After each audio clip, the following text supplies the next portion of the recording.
Bonjour les amis, aujourd'hui nous sommes dimanche et donc nous quittons l'évangile de Marc et aujourd'hui nous avons droit à un passage de l'évangile de Jean au chapitre 2, les versets 1 et 11, une histoire bien connue sous le nom des noces de Cana. Alors, les noces de Cana, ça mérite comme toujours, les évangiles de Jean sont un tout petit peu plus difficiles à comprendre que ceux de Marc et donc il faut qu'on fasse un petit peu attention à ce qui se passe et à ce qu'on se dit. Alors, Cana, c'est important parce que Jean raconte un certain nombre, ce qu'on appelle de signes, qui sont en fait probablement souvent des miracles. Lui en choisit 7 et ils sont presque tous exclusifs. En tout cas, celui-ci de les noces de Cana, il n'y a que Jean qui le raconte. Voilà. Jean qui le raconte, ça ne veut pas dire que c'est vrai. Mais c'est intéressant pour ça. Il faut savoir que le dernier, on reviendra à Cana parce qu'il parle d'un autre miracle qui est fait avec le fils d'un centurion qui est guéri à la maison sans que Jésus ait besoin de se déplacer. Et ça aussi, ça se passe à Cana. Il faut savoir aussi que les noces et le vin qui coule à flot pendant les noces, c'est un classique de tout ce qui est la littérature biblique. Alors, c'est un classique, on va prendre le texte tranquillement, si certains veulent le lire sur wfacile.com, ça peut aider à suivre, parce que je vais être obligé de m'arrêter plusieurs fois pour parler des détails. Voilà, et donc, tout de suite, ça démarre très bien, puisque la première phrase, c'est « Or, le troisième jour ». Le troisième jour, quand on dit le troisième jour, c'est un emprunt biblique à la littérature traditionnelle de l'Ancien Testament. Beaucoup de choses se sont passées le troisième jour. Et quand on trouve dans la Bible le troisième jour, ça veut dire qu'il y a quelque chose d'important qui va se passer. D'accord ? Donc, Jean, fervent lecteur de la Bible, de l'Ancien Testament, utilise exactement les mêmes recettes en termes de construction littéraire. Le troisième jour, il y eut une noce à Cana en Galilée et la mère de Jésus était là. Alors, je m'arrête encore une fois. Il prononce la mère de Jésus. D'autres auraient pu dire Marie, la mère de Jésus. Jean ne prononce, je crois pas, le nom de Marie. Il prononce celui de la mère de Jésus. C'est une des particularités de l'évangile de Jean. Donc la mère de Jésus était là, et Jésus lui aussi fut invité à la noce, ainsi que ses disciples. Bien. Comme le vin manquait, la mère de Jésus, encore une fois, on ne l'appelle pas par son prénom, la mère de Jésus lui dit: ils n'ont pas de vin. Mais Jésus répondit, de façon qui est un peu étonnante, « Que me veux-tu, femme ?» Là encore, il aurait pu dire Marie, il aurait pu dire maman. Non, il utilise le terme femme, qu'on retrouvera d'ailleurs à un autre moment de l'évangile de Jean, qui est un moment moins gai, puisque Jésus est sur la croix et sa mère est aux pieds,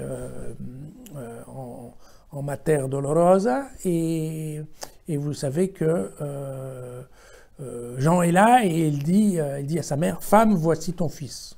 Vous savez, parce qu'il confie Jean à Marie ou Marie à Jean, on peut le prendre comme on veut.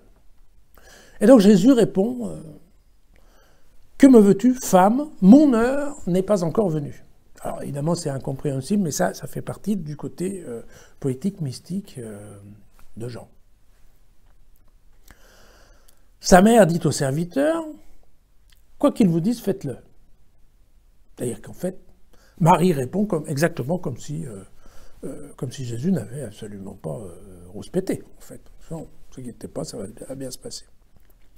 Alors l'histoire est la suivante: il y avait là 6 jarres de pierre destinées aux purifications des Juifs. Elles contenaient chacune de 2 à 3 mesures. Jésus dit au serviteur: « Remplissez d'eau ces jarres. » Et ils les remplirent jusqu'au bord. Jésus leur dit: « Maintenant puisez et portez-en au maître du repas. » Ils lui en portèrent, et il goûta l'eau devenue vin. il ne savait pas d'où il venait, à la différence des serviteurs qui avaient puisé l'eau, puisque lui, le maître de la noce, est autre part, et donc il ne se rend pas compte de ce qui se passe. Aussi, il s'adresse au marié et lui dit « Ah ah, écoute, bravo, parce que d'habitude, dans un mariage, tout le monde offre d'abord le bon vin, et lorsque les convives sont gris, le moins bon. Mais toi, tu as gardé le bon vin jusqu'à maintenant. » Et voilà, tel fut à Cana de Galilée le commencement des signes de Jésus. Il manifesta sa gloire et ses disciples crurent en lui. Donc, vous voyez aussi que ça, c'est un des trucs qui est particulier à Jean, c'est que à cause des miracles, les disciples croient. Enfin bon. Alors, je pense que c'est le premier des 7 signes que Jean va raconter.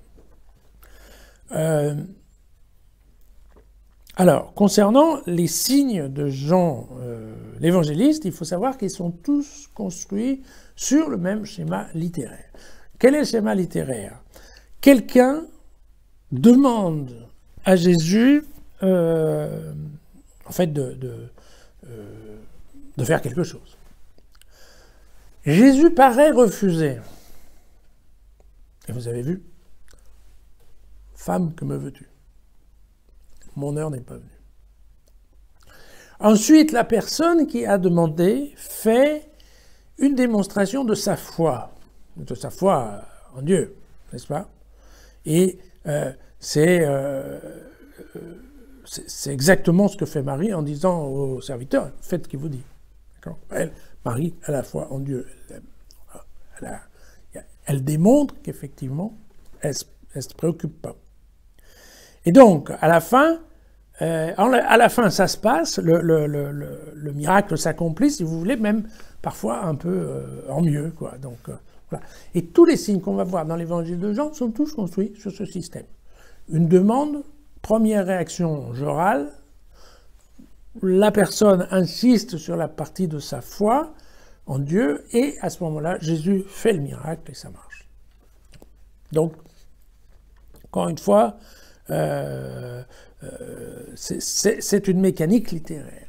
Et ce qui est intéressant aussi chez Jean, c'est que les femmes sont importantes. Vous voyez qu'ici, même si on ne peut pas voir beaucoup de sympathie dans la façon dont il nomme Marie, c'est vrai que vous verrez souvent les femmes dans l'évangile de Jean, et elles ont un rôle important, parce que vous voyez que là, si Marie n'intervient pas, il ne se passe rien. Bon.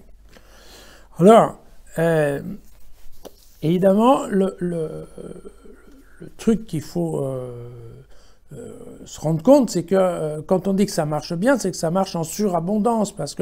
Pourquoi? Parce que tout de suite, on parle de... J'ai fait les calculs, ça fait environ 550 litres. Donc on est en train de parler de beaucoup de vin. Donc, parce que c'est important pour Jean de montrer que, une fois que Jésus a décidé de faire son miracle avec l'aide de Dieu, c'est tout de suite un miracle qui prend des proportions assez importantes. Voilà.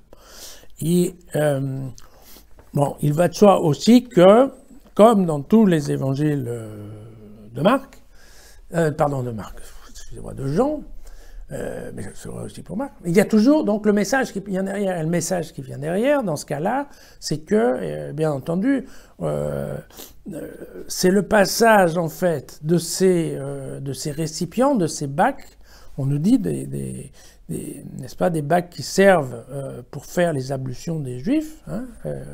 Et donc c'est bien clairement ça, c'est bien le passage des bacs utilisés pour respecter les règles de la loi juive quant aux ablutions avant de faire la prière. Donc on est tout de suite dans ce contexte-là. On transforme ça comme, évidemment, le sang qui est utilisé dans la liturgie, bien entendu, et le sang de Jésus-Christ sur la croix. Et donc c'est bien, une fois de plus, le passage d'une religion juive figée à une religion chrétienne vécue et active. Donc voilà. Juste à ce propos des noces du Cana, je pense que beaucoup le connaissent, mais il y a un formidable tableau de Véronèse qui je crois est au musée du Louvre, qui représente exactement les noces de Cana. Mais alors, c'est rigolo parce qu'au fond, en fait, on nous a mis Venise. Donc, voilà. Je vous rassure, Cana n'est pas supposé être à Venise, mais c'est bien en Galilée. À demain.